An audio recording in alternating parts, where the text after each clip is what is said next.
দেখো বন্ধুরা, আমার হাতের অবস্থা দেখো।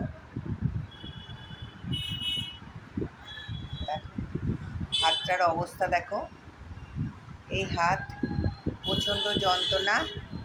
আমি হাত নিয়ে কিছু করতে পারছি না, কিন্তু একটু ডাক্তার দেখাতে গিয়েই দেখো এই একটা ছিট কিনে নিয়ে এসেছি। এইটা একটা কিনেছি আর এইটা একটা কিনেছি।